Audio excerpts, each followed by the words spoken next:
오늘 중직자 헌신 예배를 드리고 심우하는 우리 중직자들, 우리 장로님들, 그리고 안수 집사님들, 우리 권사님들 중심으로 사회 그리고 또 특송 이렇게 다 진행이 되었습니다.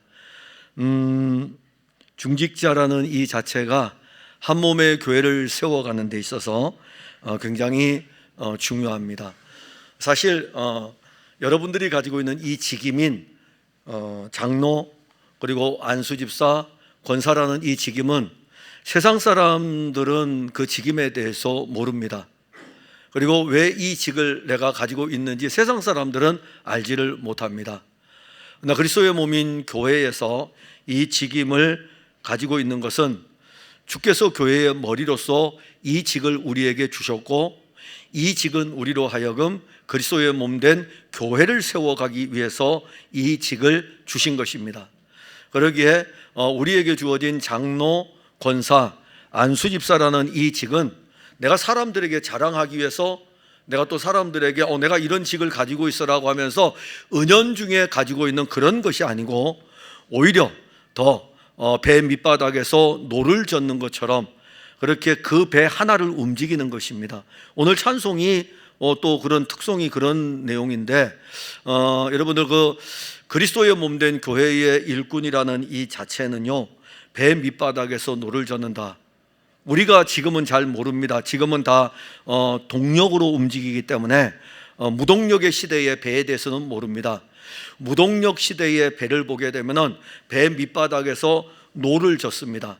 이 노를 젓는 이 사공들은요, 위에 있는 신호 기수의 북소리에 맞추어 가지고 노를 젓는데, 이들은 그냥 바깥에 신경을 전혀 안 써요. 그냥 이 배가 항해하여 가는 그 방향을 향해 가지고 끊임없이 노를 젓습니다. 빠르게 저을 수도 있고 느리게 저을 수도 있고 방향을 턴하면서 저을 수도 있고. 근데 그게 바로 일꾼이에요. 그게 교회의 일꾼이고, 특히 교회의 일꾼이라는 이 안수집사, 권사, 장로라는 이 자체는 항존직이죠. 항존직이라는 의미가 혹시 무슨 의미인지 아셔요? 항존직. 항존직이라는 의미가 혹시 여러분들 내가 한번 이 직을 맡으면 은퇴할 때까지 가지고 있다, 이런 생각으로 그 항존직을 여러분들 생각하십니까? 아니에요. 항존직은 교회가 존재하는 이상 이 직이 있어야 되는 거예요. 한 몸의 교회를 세워가는 데 있어서 교회에 장로가 있어야 되고 안수집사가 있어야 되고, 그게 항존직이에요. 항상 교회가 있는 동안에는 항상 이 직이 있다는 것은 이 직을 통해 가지고 교회를 세워가기 위해서입니다. 근데 어느 순간에 이제 한국 교회가 잘못 알고 있는 게, 내가 항존직의 개념을 내가 한번 권사를 받으면 영원히 권사야 이렇게 생각한다고요. 아니에요. 교회를 세워가기 위해서 그 직을 가지고 있기 때문에 교회를 세우는데 유익되는 일을 위해서 안수집사로, 장로로, 권사로 쓰여지는 것입니다. 자, 오늘 여러분들에게 잠깐 그 말씀을 드리면서 이제 여러분들의 가정으로 돌아갑시다. 이제 가정으로 돌아가게 되면은 여러분들은 전부 다 장로로, 안수집사로, 권사로, 또 가정에 돌아가게 되면 아내로, 남편으로, 아비로, 이렇게 우리는 한 가정 공동체를 이룰 것입니다. 지금 바울은 골로새 교회에 편지를 쓰면서 이 부분을 언급을 합니다. 아내들아 남편에게, 그 남편들아 아내를, 그리고 자녀들아 부모를, 그리고 아비들아 너희 자녀를, 이렇게 하면서 가정 공동체에 대한 부분을 언급을 합니다. 그리스도인들은 이 교회에서만 신앙생활 하는 것이 아닙니다. 그러니까 우리가 정말 착각할 수 있는 요소 중에 하나가 뭐냐면, 나는 교회에 가서 내게 주어진 그 일만 하면 돼, 이렇게 생각한다고요. 세상의 일이 아니에요. 세상의 일은 여러분들이 직장에 가서 직장 생활에 그 일만 하면 돼요. 그래서 직장 생활 그 일만 하기 때문에 심지어 직장인들끼리 단톡방이 형성되어 있을 때 거기서 업무 처리가 나오면 어떻게 합니까? 왜 퇴근했는데 업무 처리가 단톡방을 통해 가지고 내려오냐 이겁니다. 그 직장이에요. 세상의 직장은 여러분들이 업무를 보는 그곳에서 일을 하면 됩니다. 그런데 교회 공동체라고 하는 이 자체에서의 신앙생활은 내가 교회 안에서만 신앙생활이 아니고 우리의 신앙생활은 우리의 일터, 우리의 가정, 우리가 관계하는 모든 것에 신앙생활은 다 자리를 잡고 있는 것입니다. 초기 기독교 공동체 성도들이 어떻게 이 어렵고 험한 그 과정 속에서 자기들의 믿음을 지키면서 신앙을 가져갈 수 있었을까? 어떤 면에서 보면 그들은 여러분들보다 성경을 덜 읽었습니다. 왜냐하면 그들은 개인적인 성경을 가지고 있지 않았기 때문에 성경을 읽고 싶어도 성경을 읽을 수가 없어요. 그럼 그들은 어디 가서 성경을, 하나님 말씀을 들을 수 있을까요? 교회 가야 돼요. 교회 가게 되면 교회에 있는 이 두루마리 성경이 있죠. 그러면 두루마리 성경이 예배 시간에 이렇게 펼쳐지게 되고, 예배 시간에 펼쳐질 때 그 말씀이 읽혀지게 되고, 그 말씀을 풀어서 설교를 하면 초기 기독교 공동체 성도들은 그때 그 말씀을 듣는 것이 전부인 것입니다. 근데 놀라운 것은요, 그들은 그 말씀을 받을 때에 그 말씀이 어디까지 가져갈까요? 자기 집으로 가져가요. 그 말씀을 어디로 가져갈까요? 직장으로 가져갑니다. 그 말씀이 사람을 만나는 대로 가져갑니다. 그러니까 교회에서만 말씀을 들을 수 있기 때문에 다른 데서는 성경책이 없으니까요. 그래서 말씀을 듣고 나면 그 말씀을 딱 새기는 거죠. 새기고 가정에 가는 것이고, 그 말씀을 새기고 자기가 관계하는 모든 곳에서 활동을 합니다. 그러면 이제 우리가 이 말씀을 쓸 때가 골로새서잖아요. 골로새 교회에 보내는 편지, 초기 기독교 공동체인데, 그들은 교회 공동체에서의 신앙생활이 어디까지 연결이 되냐면 가정 공동체까지 신앙이 연결이 되고, 더 나아가게 되면 종과 상전의 관계까지 가는 걸 볼 때에 일터 공동체까지 연결이 됩니다. 그러면 먼저 우리가 가정이든지 일터든지 그 어디에서든지 간에 그리스도인의 공동체는 그 삶의 원리가 무엇이냐 이겁니다. 3장에서의 출발이 무엇이었습니까? 그러므로 너희가 그리스도와 함께 다시 살리심을 받았으면 위의 것을 찾으라. 거기는 그리스도께서 하나님 우편에 앉아 계시느니라. 이것이 그들의 삶의 원리의 출발이에요. 그러니까 생명의 삶의 신앙 공동체의 출발은 그리스도입니다. 그리고 그리스도를 찾고 그리스도를 구하고 그리스도로부터 공급되는 그 은혜를 입는 것입니다. 예수 그리스도를 구주로 받았습니다. 예수 그리스도를 우리의 구원자로 영접을 했습니다. 오늘 제가 사실 그 찬양 많이 들었거든요. 근데 앞에 부분은 사실 못 들었어요. 왜냐하면 저도 새로운 찬송을 부르는 게 그렇게 익숙하지 않기 때문에. 근데 이제 오늘도 두 곡이나 또 잘 모르는 찬송을 부르는데 같이 막 부르면서 좀 음이 막 이탈하기도 하고 그러더라고요. 그래도 즐거웠어요. 찬송을 하면서 기쁘고 즐거웠던 것은, 분명 두 번째 불렀던 찬송은 은혜의 주 은혜의 주 했던 것이 아주 입에, 여기에 귀에 아직도 생생해요. 어디선가지 모르지만은 누군가가 불렀지만은 은혜의 주 은혜의 주 많이 들었던 것 같아요. 근데 오늘 두 번째 불렀던 찬송이 그건지는 꿈에도 몰랐어요. 근데 앞에 딱 하는데 지금 가사 생각 안 납니다. 교회 공동체의 생명의 샘이 흘러나오면 그 생명의 샘으로 말미암아 교회 공동체 안에서 웃음꽃이 피어나게 되고, 그 웃음꽃이 피어남으로 인해 가지고 하늘과 땅과 바다도 함께 춤추며 찬양하는 이 모든 것들이 은혜의 주로부터 공급이 된다.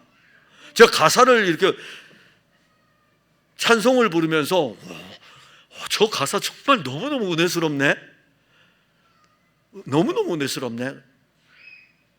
근데 오늘 우리가 말씀을 보게 되면은 예수 그리스도로 말미암아 예수 그리스도를 구주로 영접해서 예수 그리스도를 찾고 예수 그리스도를 구하면서 그리스도와 연결된 이 자체가 우리에게 끊임없이 공급되는 생명의 은혜인 것입니다. 그래서 가정이라든가 일터라든가 교회라는 이 공동체를 이루어갈 때에 앞에 있는 우리가 위의 것을 찾고 위의 것으로부터 공급되는 은혜가 아니면 이 생명의 물이 흘러와서 끊어지잖아요. 이게 끊임없이 공급이 돼야만이 그 다음으로 연결이 되는 것입니다. 그러니까 우리가 성경을 볼 때에 항상 찾아가는 방법은 뭐냐면은 출발이 어디서부터 가고 있느냐 이거죠. 출발이 어디서부터 가고 있느냐. 저는 어렸을 적에 저희 아버지가 아주 늦게 예수를 믿으셔가지고 국민학교 다닐 적에 아버지가 간혹 가다가 자주 그랬죠. 뭐 술 사오라고. 그러면은 주전자 들고 막걸리 사오잖아요. 그죠? 주전자 들고 막걸리 사오기도 하고 그랬다고요. 그러면 막걸리를 사려면 어디로 가야 돼요? 양조장을 가야 되죠. 근데 그때는 집집마다 수도가 없었어요. 샘에서 물을 길어와야 됩니다. 그럼 또 그 주전자 가지고 씻어가지고 야, 물 좀 떠와. 그러면은 이 물 가지고 어디로 가냐면은 우리가 살던 동네에 샘 근원이 산 밑에 하나 있어요. 그 샘 근원, 그 산 밑에 가가지고 사람들이 물을 기르면 여름에도 시원한 물을 마실 수 있어요. 그러면 그 주전자 하나 들고 그 샘 근원으로 가는 겁니다. 그러면 그 샘 근원에서 물을 받아가지고 이 물을 받아서 오게 되면은 가족의 식구들이 시원하게 그 물을 마시는 것입니다. 그러면 그 물은요, 우리 가족의 아니라 우리 동네 자체에 아예 이 물을 마실 물을 공급하는 샘입니다. 그래서 사람들이 주전자를 들고 와가지고 노란 주전자 있죠. 큰 것도 있고 줄을 쭉 서 있어요. 그래서 앞에서 먼저 받고 그 다음에 뒤에서 또 이 바가지로 떠가지고 또 넣고 이래가지고 가져와서 동네 사람들도 먹고 저희 집도 먹고 그랬습니다. 우리에게 영원한 생명의 샘의 근원은 예수 그리스도이기 때문에 이 생명의 물이 끊임없이 그리스도로부터 우리에게 공급이 되죠. 그러면 공급되는 이 은혜가 우리의 교회 생활, 공급되는 이 은혜가 우리의 그 가정 생활에까지 영향을 끼치게 됩니다. 그래서 오늘 본문에서 우리가 정말 먼저 받아야 될 은혜는 무엇이냐면, 이 본문을 풀어가려면 사실 골로새서 3장 1절의 은혜를 입어야 됩니다. 그렇지 않고 중간에 갑자기 남편들은 이렇게 해야 됩니다, 아내들은 이렇게 해야 됩니다 그러면은 남편들도 힘들고 아내들도 힘들어요. 꼭 인간의 본성은 어떻게 이야기하는지 아십니까? 인간의 본성은 하나님의 말씀을 받을 때에 아멘으로 자기가 받는 것이 아니라 다른 사람이 받아야 된다 그래요. 자기는 은혜를 많이 받았기 때문에. 자, 예를 들어서 봅시다. 여기 우리 차봉호 집사님하고 최팔레 집사님 다행히 같이 부부가 앉아 계시네요. 너무 좋은 현상입니다. 자, 부부가 오늘 설교를 잘 듣고 나서 집에 가서 이렇게 이야기를 합니다. 들었지? 아내들이 어떻게 해야 된다고? 그러면 이제 최팔레 집사님은 그러겠죠. 들었지? 남편들은 어떻게 해야 된다고? 이게 인간의 본성이에요.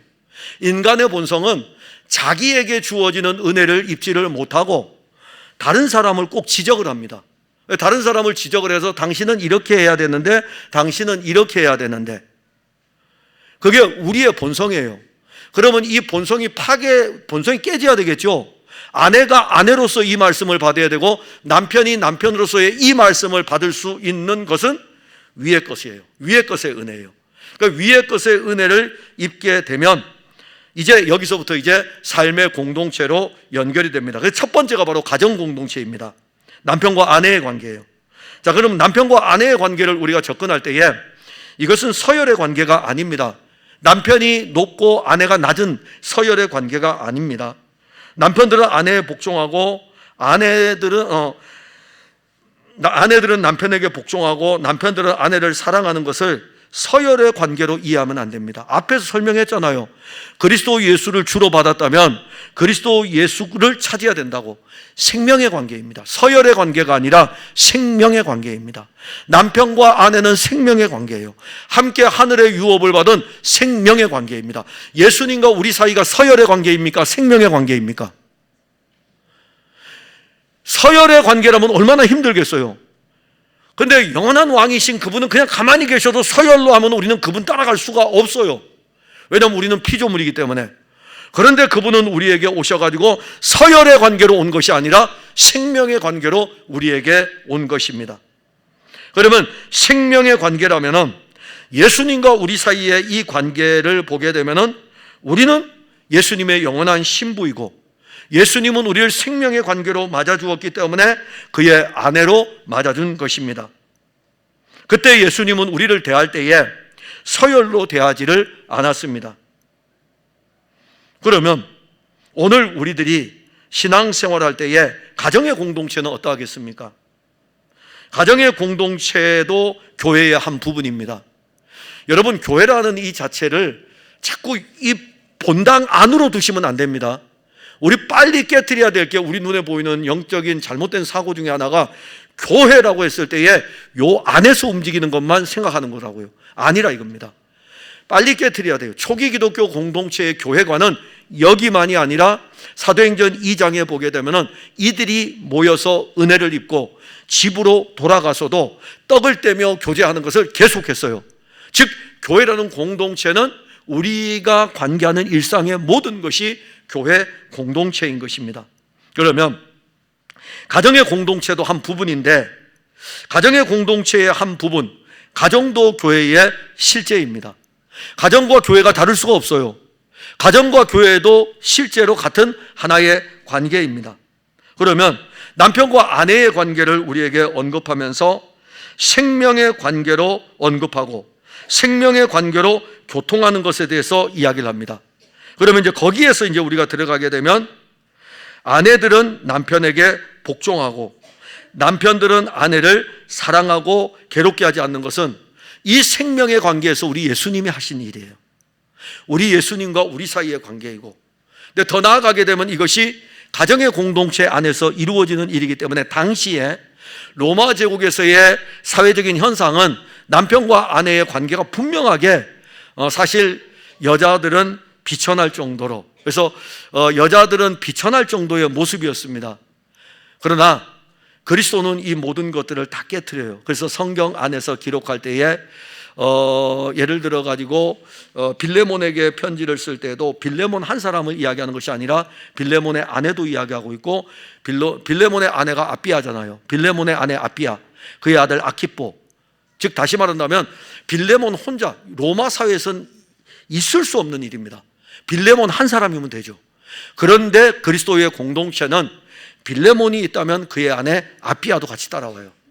이것은 그 관계가 사랑과 존중의 관계인 것을 알려주는 것입니다. 자, 그 다음에 또 하나는 아비와 자녀의 관계입니다. 참 우리가 알아야 되는 것은 아까 앞에 본성적으로도 또 언급했지만 타락한 우리의 본성은, 아비들은요 어떤 특징을 가지고 있냐면 자녀를 노엽게 하는, 자, 하나님의 은사가 아닙니다. 우리의 타락한 본성의 은사 가운데 하나, 자녀를 노엽게 하는데 아주 특별한 것이 있어요. 우리 참, 저도 자녀를 키워보지만은 자녀를 노엽게 하는 일들이 저에게도 간혹 일어납니다. 왜 없겠습니까? 그래서 할 수 있으면은 자녀들하고 마주치려고 안 하려고 할 때도 있어요. 왜냐하면 자녀들하고 마주치면은 제 기준으로 자녀를 봐야 되기 때문에 부딪힐 수 있는 요소들이 있거든요. 그래서 차라리 얘기를 안 하는 게 낫지 않은, 근데 부딪혔을 때는, 만났을 때는 또 이야기할 수밖에 없어요. 자녀들은 사실 아비들로 인해서 힘을 얻어야 됩니다. 왜냐하면 하나님께서 그 자녀를 그 가정으로 주셨을 때에는 아비들을 통해서 힘을 얻어야 돼요. 그런데 아비들을 통해서 세상의 힘이 아닙니다. 아버지들이, 부모들이 그리스도와의 관계가 바르게 되어 있으면은 이 그리스도와의 바른 관계를 통해 가지고 영적인 생명을 얻었으니까 이 생명이 자녀에게 공급이 되는 것이죠. 그러면은 자녀들은 아비들을 통하여 가지고 은혜 아래 살게 됩니다. 그런데 아비들이 자녀들을 노엽게 하는 일들이 일어납니다. 왜 그럴까요? 아비의 아버지를 몰라서 그래요. 제가 아비잖아요. 저도 아비이거든요. 저도 아비인데 제 아비의 아버지가 계셔요. 제가 아비인데 아버지가 계셔요. 누구일까요? 하나님 아버지가 계시잖아요. 하나님 아버지는 저를 어떻게 대하실까요? 하나님 아버지는 저를 대할 때 한 번도 노엽게 대하지를 않습니다. 그냥 늘 치근히 여기시죠. 긍휼의 은혜로 저에게 오십니다. 자, 이 생명의 관계 속에서 제가 또 아버지가 됐으니까 자녀를 대해야 되겠죠. 그러면 이 자녀를 대할 때에 치근히 여기며 대해야 되겠죠. 근데 이제 여러분들이 부딪히는 현실적인 문제 중에 하나는 자녀들의 이 영적인 상황입니다. 정말 이 부분에 대해서는 여러분들이 세상에 관계된 일들을 해나갈 때에는 그냥 여러분들이 세상과 부딪히는 문제이지만 자녀들의 영적인 문제가 부딪힐 때에는 이제 더 큰 세력하고 싸워야 됩니다. 그게 바로 악한 영의 세력입니다. 근데 이 악한 영의 세력하고 싸워서 이길 수 있는 방법 하나밖에 없어요. 답을 우리에게 주었어요. 이 악한 영보다 더 강력한 힘을 의지하면 됩니다. 그분이 바로 누구냐면 하나님의 아들 그리스도 예수입니다. 여인의 후손으로 이 땅에 오시는 그리스도는 악한 영의 머리를 밟아버린다고 성경에 언급됐고, 성경 66권 중에서 어느 누구도 악한 영의 머리를 밟을 수 있는 사람은 없습니다. 오직 한 사람, 여인의 후손으로 이 땅에 오시는 분입니다. 그러면 내 자녀를 붙들고 있는 그 자녀의 이 문제에 대해서 여러분들은 무슨 문제를 이야기할 때 부딪힐까요? 다 신앙 문제입니다. 신앙 문제를 인하여 부딪힙니다. 그래서 부딪히기 싫어가지고 신앙 문제에 대해서는 자녀에게 이야기를 안 합니다. 그럼 이제 진 거죠, 뭐. 그러면 진 거예요. 그러면 부딪혀 싸우라고요? 아니죠. 내가 싸우면 지죠. 누가 싸워줘야 됩니까? 오직 악한 영을 이길 수 있는 유일한 분은 하나님의 아들 그리스도밖에 없는 거예요. 그러면 부모는 자녀를 신앙의 문제로 부모가 접근을 하면 자녀가 노여움을 탑니다. 그리고 부모와의 관계가 안 좋아져요. 부모는 뭘 해야 될까요? 울어야죠, 뭐. 내가 할 수 없으니까 하나님의 아들이 해결해 달라고 울어야 되는 거예요. 저는 오늘 우리 청년회장을 만나서 잠깐 뒤에서 우리 청년회장에게 제가 기대가 커요.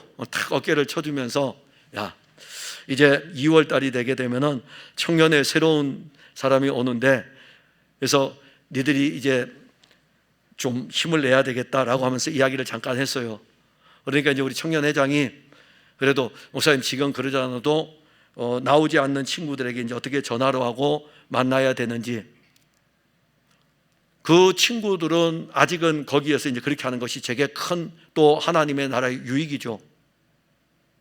근데 정말 어려운 건 뭐냐 하면은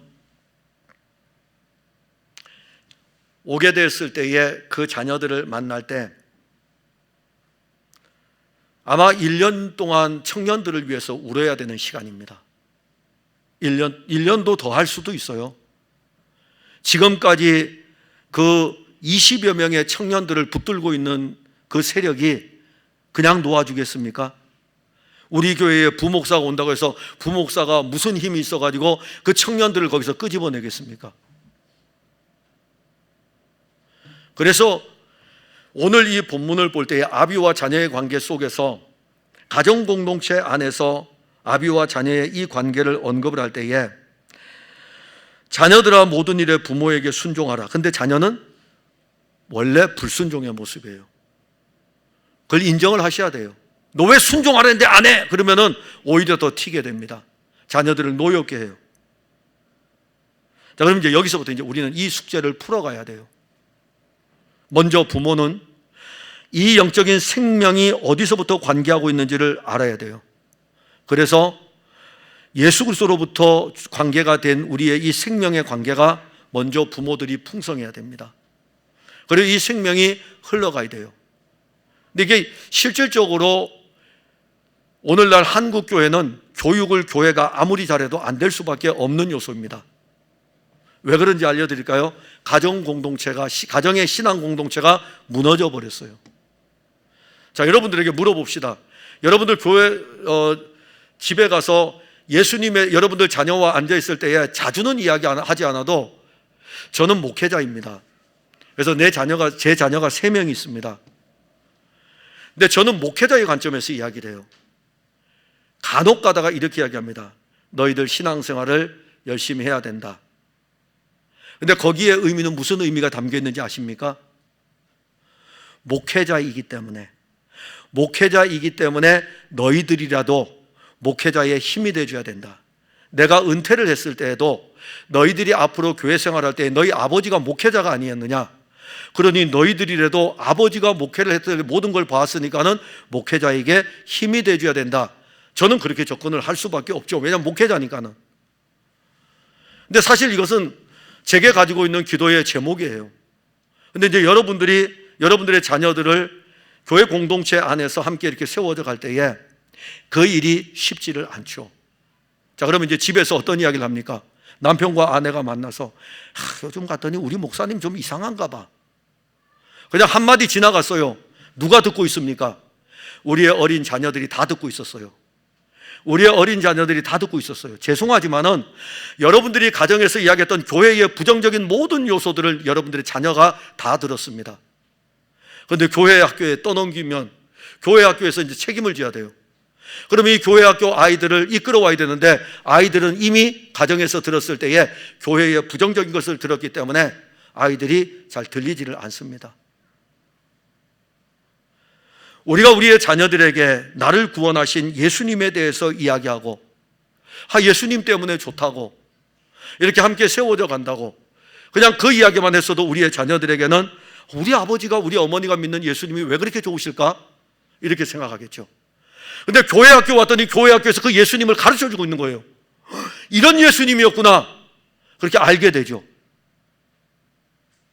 그래서 우리가 자녀를 키워가는 이 과정 속에서 자녀를 노엽게 하지 말라는 이 표현은 우리 본성은 노엽게 할 수밖에 없지만은 우리에게 아버지가 되시는 하나님 아버지께서 우리를 노엽게 하지 않으시고 오히려 우리로 하여금 우리에게 그 긍휼과 사랑을 베푸셨으니 우리 쪽에서는 하나님 아버지께 순종하는 것이 마땅하잖아요. 왜냐하면 그 은혜가 있으니까는.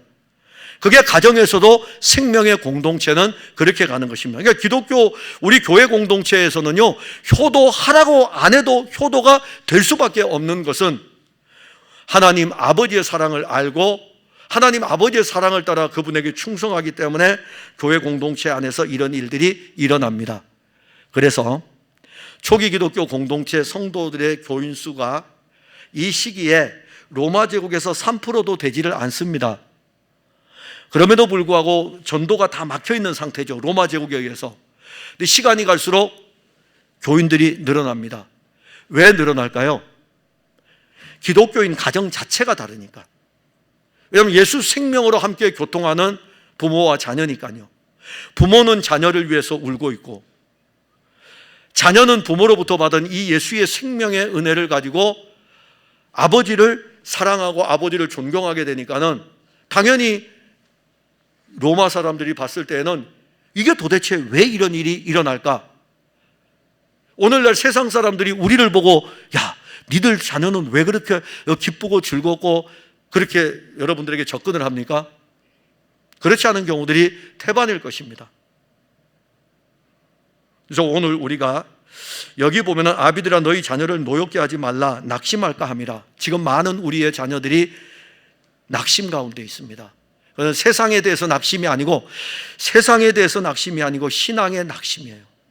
영적인 낙심입니다. 교회가 희망이 없어요. 교회가 희망이 없을 뿐만이 아니라 내 아버지 어머니의 신앙을 볼 때도 희망이 없어요. 자녀들은 낙심 가운데 있습니다. 그리고 또 하나는 종들의 문제입니다. 21절부터 25절까지의 말씀인데 종들아 모든 일에 육신의 상전들에게 순종하되 사람을 기쁘게 하는 자와 같이 눈가림만 하지 말고 오직 주를 두려워하여 성실한 마음으로 하라. 당시 로마 제국에서는 로마는 세계를 지배하고 있었고 나라를 계속 확장하여 나갔습니다. 그러면 정복한 나라에서 사람들을 포로로 잡아오면 그 포로들은 노예가 됩니다. 그래서 로마 제국 시대에는 노예 제도가 있었습니다. 근데 이 노예 제도가 있는데 이 종들, 노예들은요, 불평하지도 않고 불만을 가지지도 않습니다. 그냥 주인이 하라는 대로 할 뿐입니다. 이 부분을 언급을 하면서 종들아 모든 일에 육신의 상전들에게 순종하되 당시의 그리스도인은 가난한 사람도 많았고 매여 있는 종들도 많았습니다. 자, 그러면 이제 그들에게 말씀이 주어질 때 공동체 안에 모였어요. 이들이 종들이 있습니다. 그런데 이 종들에게 우리가 어떻게 설교하면 좋을까요? 여러분, 주인에게 반항하세요. 여러분들의 진짜 주인은 예수님이십니다. 그러게 지금 여러분들의 그 주인은 가짜이니까는, 그림자이니까는 그냥 여러분들 반항하세요. 그렇게 안 가르쳤다 이겁니다. 그들에게 오히려 주를 두려워하는 마음으로 성실하게 순종할 것에 대해서 말씀합니다. 순종할 것에 대해서. 그래서 이 사회적인 관계입니다. 사회적인 관계. 자, 여러분들에게 물어봅시다. 지금 이 노예제도가 언급이 되는데 노예제도가 교회, 우리 세계 역사에서 언제 해방이 되는지 아십니까? 에브라함 링컨 이전에 있었어요. 영국에서 윌버포드라는 사람이 아예 영국 자체 나라에서 종들을 다 사가지고 자유를 선포합니다. 그러니 로마 시대 때부터 그 시대가 이어질 때까지 1000년 이상을 이 종들의 세계가 있었다고요. 그러면 이 종들은 때로는 세계 역사에서 반란을 일으키는 종들도 일어나고 그러하지만 교회 공동체를 볼 때에 우리에게 언급해 주는 것은 육신의 상전들에게 순종하되, 사람을 기쁘게 하기 위해서 순종하는 것이 아니라 주님께 하듯이 그렇게 해야 된다고 말씀합니다. 그럼 그 시대의 종들의 삶이에요. 자, 종들은 그리스도가 자기의 진짜 주인이거든요. 그런데 또 육신으로는 상전이 또 있는 거예요. 그러니까 주님께 그렇게 순종하며 살듯이 육신의 상전들에게도 그렇게 할 것을 언급하는 것은, 여기에 보게 되면은 무슨 일을 하든지 마음을 다하여 주께 하듯 하고 사람에게 하듯 하지 말라. 주님께 행하는 이 일, 그러니까 예수의 생명의 관계가 되어 있지 않으면은 이거는 정말 어려운 것입니다. 내가 만일 율법으로 이 말씀을 받아가지고 주님께 이렇게 했으니까는 이 주인에게도 이렇게 하라고 그런다, 그러면 어려운 거죠. 그래서 위의 것을 구해서 위의 것의 은혜를 입고 난 사람은 이 말씀을 받을 때, 아, 내가 지금 주님을 위해서 이렇게 살아가고 있으니까는 내 주인이, 눈에 보이는 주인이 지금 여기 있다면은 이 사람을 죽게 하듯이 그렇게 대하면 되는구나. 그럼 누가 구원에 이를까요? 이 종의 행실을 통하여 가지고 주인이, 이 종이 도대체 어떤 종인가를 알게 되고, 그러면 이 종이 갖고 있는 독특한 하나가 있어요. 인품도 아닙니다. 그에게는 그리스도를 섬기는 믿음이 있었던 거죠.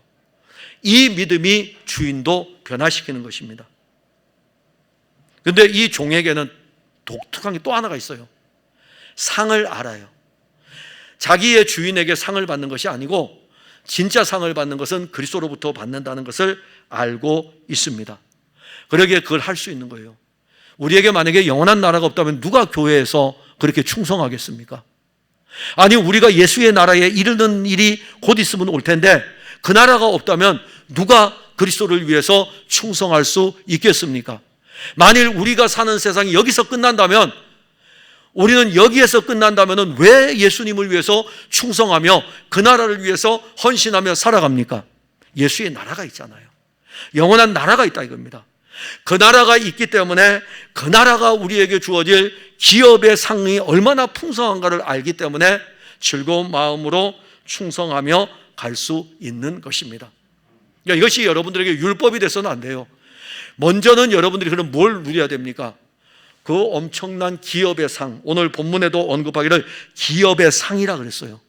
이 기업의 상이 어떠한 것인가를 알아야 되겠죠. 이 기업의 상의 의미를 깊이 알게 되면은 그리스도께 충성하듯이 이 땅에 자기의 주인에게도 충성할 수 있는 것을 우리에게 말씀합니다. 예수님께서는 바리새인들과 서기관들에게 화 있을진저 라고 하면서 그들에게 분노합니다. 왜 분노할까요? 외식을 하기 때문에. 외식을 하기 때문에. 그러니까 이 바리새인들의 이 모습을 우리가 볼 때에 우리가 신앙생활 할 때에도 정말 우리 속에 외식하는 요소들, 외모로 하려고 하는 요소들 우리에게 있습니다. 그런데 주님은 그리스도의 풍성을 가지고 이 그리스도의 풍성으로 가정에서, 그리스도의 풍성으로 종과 그리고 주인과의 관계에서 살아간다면은 그리스도로 말미암아 가정에도, 그리스도로 말미암아 주인과 종의 관계도, 그리스도로 말미암은 생명의 풍성함이 서로에게 교통되는 것을 알려줍니다. 자, 그랬을 때에 교회라는 공동체가 그냥 힘을 얻어가는 겁니다. 교회라는 공동체가 든든히 서가게 되죠. 4장 1절에 보면 상전들아 의와 공평을 종들에게 베풀지니 너희에게도 하늘의 상전이 계심을 알지어다. 이 말씀 4장 1절이 골로새 3장 25절과 계속 연결이 되는 것입니다. 이제 상전들에게 언급합니다. 당시에 그리스도인들 중에서 상전이 얼마나 될까요? 상전은 많지 않았습니다. 대부분의 사람들은 종이었어요. 그리스도인들이. 원래 기독교 복음이 전파되는 곳은 대부분이 가난한 사람들, 종들에게, 여인들에게 이렇게 먼저 전파가 됩니다. 당시에도 마찬가지예요. 그래서 상전의 그룹들은 그렇게 많지를 않았습니다. 그런데 상전이 있으니까는 주인이 있으니까는 그들에게 말씀을 증거하면서 그들에게 증거하는 것은 세상의 상전들은 자기 종들을 대할 때에 어떻게 대합니까? 나를 주로 섬기라, 나를 큐리오스, 주로 섬기라 이겁니다. 그런데 오늘 오히려 역으로 의와 공평을 종들에게 베풀어 주어야 될 것을 말씀합니다. 어떻게 섬기느냐가 아니라 주인으로서 의와 공평을 어떻게 베푸느냐. 근데 이것은 하나님의 아들 그리스도가 이 땅에 왔을 적에 하나님의 아들 그리스도는 의이셔요. 하나님의 아들 그리스도는 공평이십니다. 그런데 하나님의 아들 그리스도는 이 땅에 와서 자기 백성들을 구원하는 일을 하실 때에 이 백성들이 내가 영원한 왕이니까, 하나님의 아들이 영원한 왕이니까, 그러면 영원한 왕이니까는 이들이 나를 어떻게 섬겨야 되는지 이렇게 보고 계신 분이 아니셨다니까요. 여기에서 하나님을 왜 이렇게 섬겨? 여기에서는 왜 이렇게 섬겨? 이런 분이 아니었다고요. 그분은 오히려 자기의 것을 우리에게 주신 분이셔요. 자기의 의를 우리에게 주신 분이시고 자기의 공평을 우리에게 주신 분이십니다. 그러면 이 은혜를 입은 사람들은 우리의 상전으로부터 이 은혜를 받았습니다. 우리의 상전인 예수 그리스도로부터 그분의 의를 받았고 우리의 상전인 예수 그리스도부터 그분의 공평을 받았어요. 그러면 내가 주인이 되었을 때에 내가 나보다 위에 있는 주인으로부터 이 은혜를 받았다면 내가 상전이 되었을 때 어떻게 해야 될까요? 나도 이렇게 받았으니까는 당연히 그것이 베풀어지는 것이죠. 내 종들에게 의를 베풀 것이고 내 종들에게 공평을 베푸는 것입니다. 이게 바로 교회의 공동체인 것입니다. 그러니 우리가 오늘 이 말씀을 보면서 교회의 우리 장로님들, 안수 집사님들, 우리 권사님들, 이제 교회 공동체 안에서 우리는 어떤 직을 가지고 있습니다. 그런데 또 집으로 돌아가게 되면 가정에서 아버지와 어머니이기도 합니다. 자, 그랬을 때에 오늘 이 말씀을 통해서 여러분들이 먼저는 그리스도와의 관계가 생명의 관계로 계속 유지가 돼야 됩니다. 그래서 끊임없이 이 생명을 공급받게 되면 그 다음 이 생명으로 말미암아 자녀들에게 그리스도를 흘려 보내줄 수 있습니다. 세상을 흘려 보내주지 마세요. 그리스도를 흘려 보내주셔야 됩니다. 그러니까 교회도 교회 학교가 세상에서 잘 되는 법을 흘려 보내주지 않습니다. 교회 학교도 교회를 통해 가지고 그리스도를 끊임없이 흘려 보낼 뿐입니다. 그러면 그리스도를 흘려 보내면 이 생명이신 그리스도가 그 사람들 안에서 일하게 됩니다. 그러면 자녀들은 신앙을 갖게 되고 자녀들은 그 안에서 자라게 되고 주인과 종의 관계도 회복이 되게 되고 뿐만 아니라 남편과 아내의 관계도 진짜 사랑과 그 다음에 헌신, 거기에 더 나아가서 순종이 무엇인지를 그리스도를 통해서 알기 때문에 가정도 회복이 되는 것입니다. 사랑하는 성도 여러분, 더디입니다. 더디지만 주님은 일하십니다. 더디지만 주님은 일하셔요. 지금 우리가 예수님이 이 땅에 오신 지 2000년이 지났습니다. 2000년 지나는 동안에 예수님 하신 일이 뭐가 있습니까? 이렇게 한번 물어보셔요.